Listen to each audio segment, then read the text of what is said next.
my question is, what are the things that in the modern society are standing in the way of sleep? We've touched on some of them loosely, but some of the like big obvious things, the things that you would suggest doing, very actionable things we could do straight away to improve our chances of having that healthy, deep sleep that we need to be optimal in every regard of our health and performance.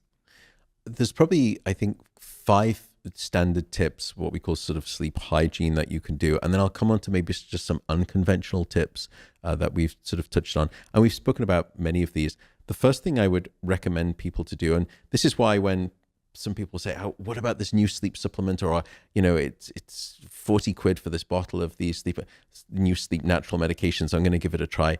I would say try these tried and true things first before you spend your money on supplements. The first thing is regularity. Go to bed at the same time and wake up at the same time, no matter whether it's the weekday or the weekend.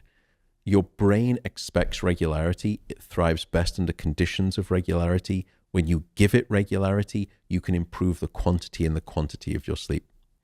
The second thing is get some darkness at night. As I said, we don't get enough darkness in the modern world. And so the trick I would offer, and I don't use it, I don't like the word hack, but the sort of suggestion would be, in the last hour before bed, try this experiment for everyone listening for the next week. Dim down half of the lights or switch off half of the lights or even 3/4 of the lights in your home in the last hour before bed. All of the lights in every room. In all of the rooms, switch off almost all of the light. Now, I'm not suggesting be unsafe and walk around in the darkness in the last hour. That's not what I'm saying. Just dim down, switch off half of the lights. You will be surprised at how sleepy that darkness will make you feel. And it's also an incredible behavioral trigger to signal to your brain that it is time for sleep, that darkness is around me. That's the second tip, is darkness. The third tip is temperature. Most people sleep in an ambient bedroom temperature that is too high.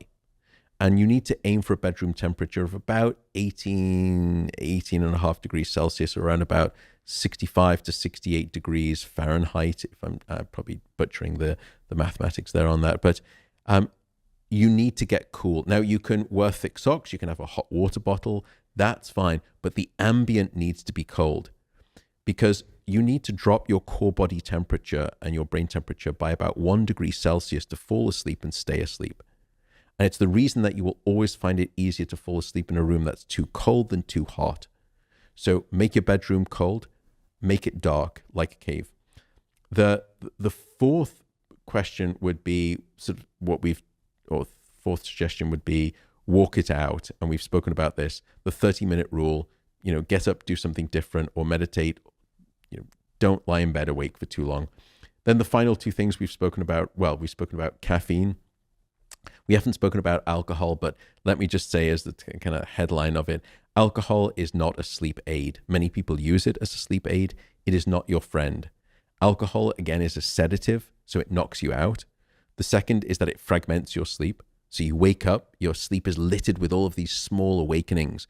Most of them you don't remember because they're too brief, but it makes for miserable, lousy quality sleep.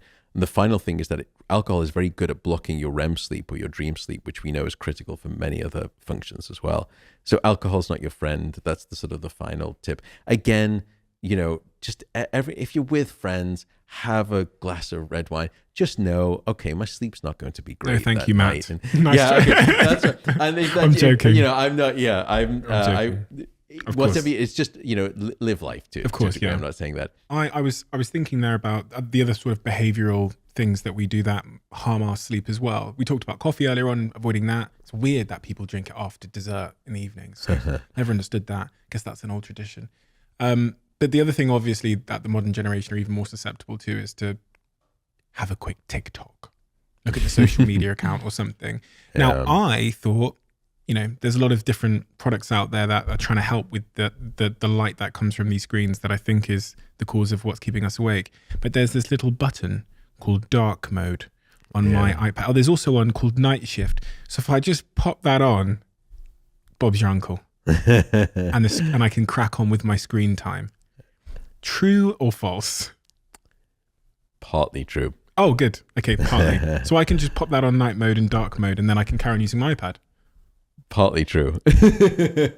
So it turns out that the blue light from screens does have an impact on sleep. So there's a great study done by Harvard Medical School by some colleagues there, and they showed that reading for an hour on an iPad just before bed, relative to just reading a book in dim light, firstly, it delayed the time with which people fell asleep. So it took them a lot longer to fall asleep. Second, it reduced the total amount of sleep that they had. Third, it decreased a sleep-related hormone called melatonin. It delayed the release of that melatonin, and it reduced the amount of melatonin. And finally, it reduced the amount of rapid eye movement sleep. So it had significantly. The significantly. melatonin point, how significantly? So it delayed the release by about somewhere between 90 minutes to 2 hours across the individuals. So in other words, your brain wasn't. So what melatonin does, it's called the hormone of darkness, or the vampire hormone, just because, not because it makes you want to bite into people's necks, but because it signals to your brain that it's nighttime, that it's darkness. And so your brain needs the signal of melatonin for it to understand when is it dark. In other words, it needs to understand by way of melatonin when it is time to fall asleep. And when you're bathed in electric light at night, and especially when you're getting blue light from these devices, your brain is fooled into thinking it's still daytime. And when there is light emitting through your retina, coming into your brain, it signals to a part of your brain to hit the brakes on melatonin. And your brain will not release melatonin. So what was happening with this iPad reading is that you were artificially telling the brain it's still daytime, and the brakes on melatonin was still shut on. And so melatonin was not starting to be released until much later. And what was also interesting about that study, by the way, is that when they stopped the iPad reading, the sleep disrupted pattern continued for several days later. In other words, it was almost like a drug, that it had a washout period, that was a blast radius to it. Now, there's been some great work by a wonderful sleep scientist in Australia, Michael Gradazar, and he has added to this story. And he said it's not just the blue light. These devices, the principal function of these devices is that they are attention capture devices. Just like you said, I'm just going to have a wee little TikTok before bed. They are in the attention economy, and all they care about is capturing your attention for currency. And they make a lot of money from it. What that attention does is that it stimulates your brain. And when your brain is stimulated, it's very difficult for you to fall asleep. And it creates what we call sleep procrastination, where you're lying in bed and you could be perfectly sleepy and you could fall asleep right now. But then you sort of check social media and you think, oh, I'll just shoot that last email. Oh, and then I'll order that last thing on sort of, Amazon. And then you get a text back from your friend and you start texting them. And then you look up and it's now an hour later and you're an hour deficient on sleep.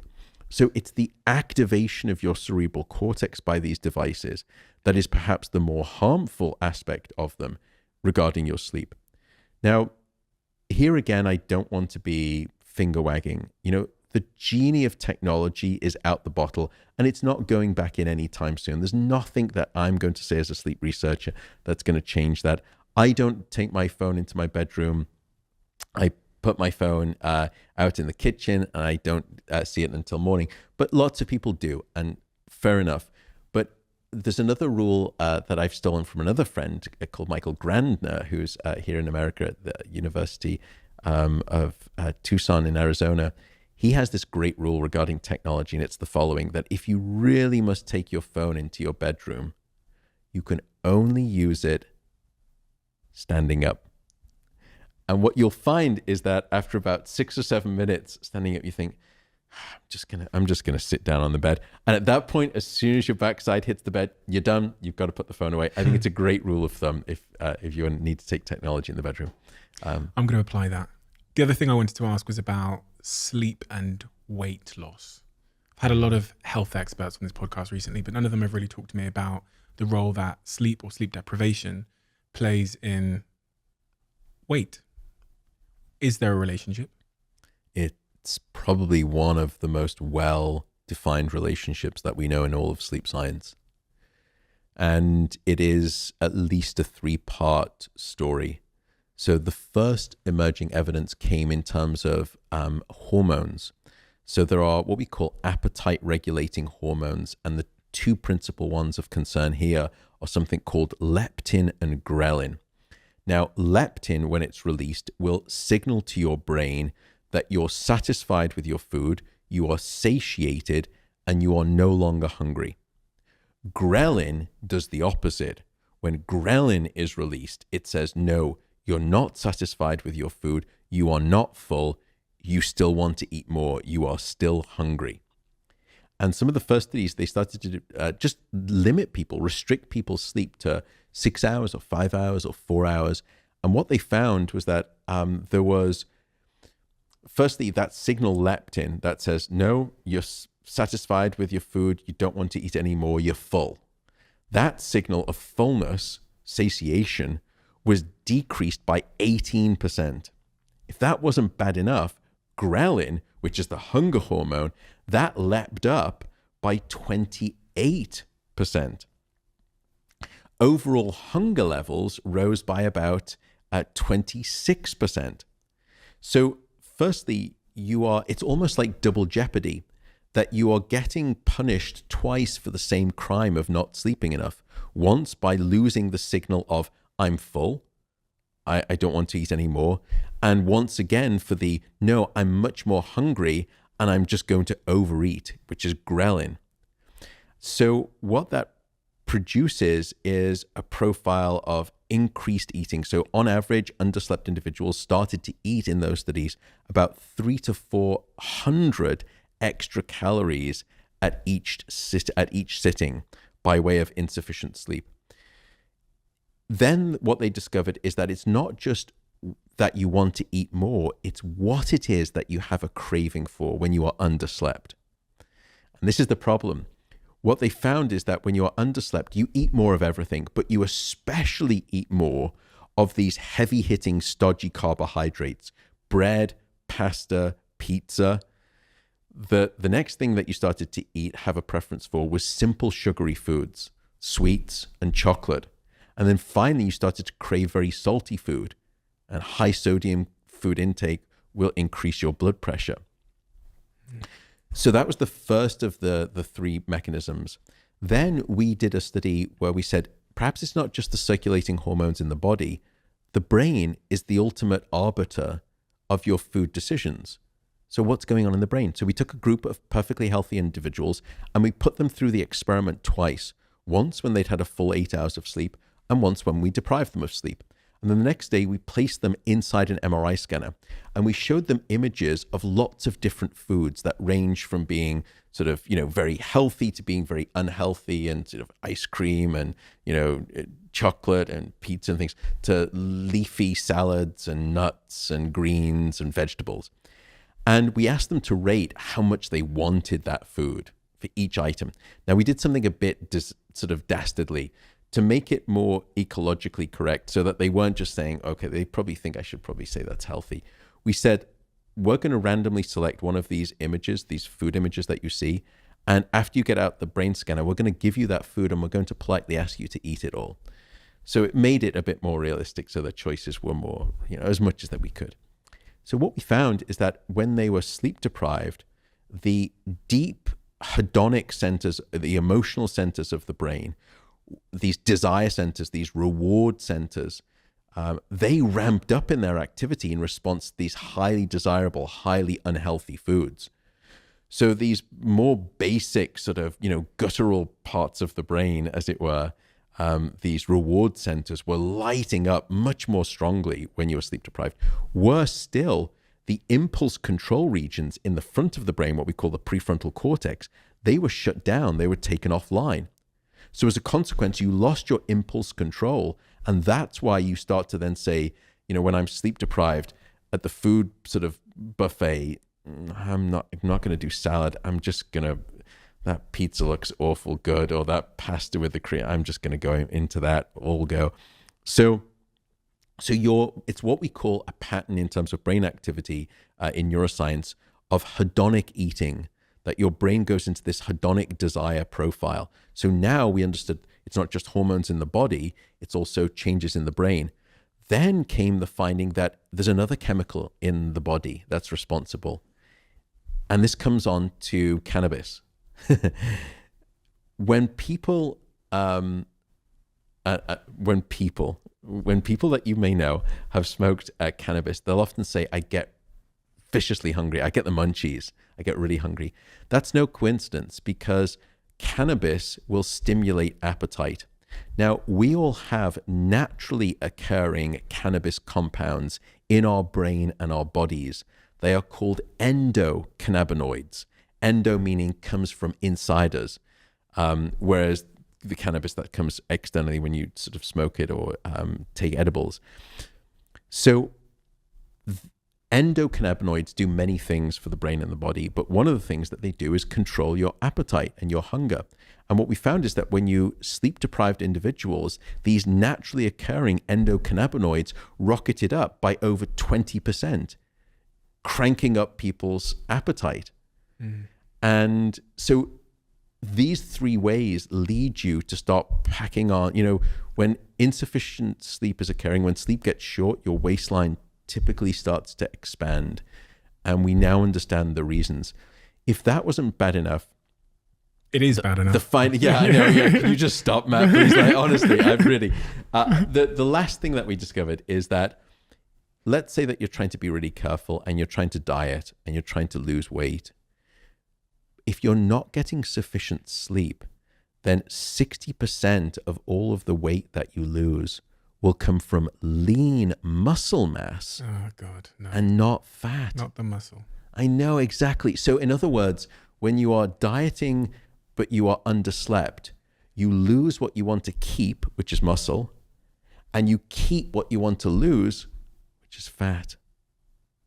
So again, I'm sold. Not an ideal situation. My last question for you, in fact, was, of all the subject matter we've talked about, what is the most interesting thing we've missed, in your view? The thing that you think is most pertinent or interesting or significant, or that perks people up or sits them on the end of their chair when you discuss it? I think the only other area that fascinates people even more than sleep is dreaming. So dreaming above and beyond the stage of which it comes from, which is principally called rapid eye movement sleep or dream sleep. REM sleep provides a set of physiological and benefits, but dreaming, we've now discovered, even above and beyond that, provides benefits, and it provides at least two benefits. The first is creativity. I was telling you that during deep sleep, you cement individual memories. You grab memories and you shift them from a short-term storage reservoir to a long-term storage reservoir, and you strengthen the circuit of those memories. So you future-proof information. But that's individual memories. What we discovered is that sleep is much more intelligent than you ever thought possible. That it's during REM sleep, and particularly during dreaming, that we take all of the individual pieces of information that we've been learning, and we start interconnecting them and associating them with all of our back catalog of stored information. And so what dream sleep, one of the functions of dream sleep, is to cross-link and associate new memories together. So you wake up the next day after dream sleep, with a revised mind web of associations. And those are capable of divining solutions to previously impenetrable problems. So think of dreaming as, it's almost like informational alchemy, that you start to fuse things together that shouldn't normally go together. But when they do, they cause marked advances in your thinking, in your productivity, in your ingenuity. And in that way, you go to sleep with the pieces of the jigsaw, but you wake up with the puzzle complete. And I would argue that that's the difference between knowledge, which is remembering the individual pieces, and wisdom, which is knowing what it all means when you fit them together. That's one of the functions of dreaming. It's the reason, by the way, that you've never been told to stay awake on a problem. Yeah. The other function of dreaming that we know of is that dreaming provides a form of emotional first aid. That we've done a lot of work, and we came up with a theory that was called dreaming as overnight therapy. And what we've discovered is that when we go into dream sleep, particularly based on its neurochemical profile and its physiological anatomy of the brain, the dreaming brain will take difficult, painful experiences, sometimes traumatic experiences, and it will essentially strip away the bitter emotional rind from the informational orange. So let's take a step back. What makes a memory emotional? What makes a memory emotional is that at the time of the experience, that experience triggered a strong visceral reaction. And that visceral reaction is useful to the brain, and it wraps that experience in this blanket of what we call emotion. It red flags it and prioritizes it in the brain. So now you've created a memory of an emotional event. In other words, you've created an emotional memory. But what dream sleep does is then it takes that useful emotional memory and it will detox the emotion from the memory. It strips the bitter emotional rind from the informational orange. It's almost, and that's why we called it overnight therapy, so that the next day you come back and now you feel better about those experiences. So you have a memory of an emotional event, but is no longer emotional itself. You don't regurgitate that same visceral reaction that you had at the time of learning. So the brain has done this elegant trick of stripping the emotion from the memory. So that's the second benefit, is that it provides, it's not time that heals all wounds. It is time during sleep, and particularly during dream sleep, that provides emotional convalescence. It's funny because there's a stereotype that we should never go to bed angry at each other. You will wake up far less angry as a consequence. If you love the Diary of a CEO brand and you watch this channel, please do me a huge favor. Become part of the 15% of the viewers on this channel that have hit the subscribe button. It helps us tremendously, and the bigger the channel gets, the bigger the guests.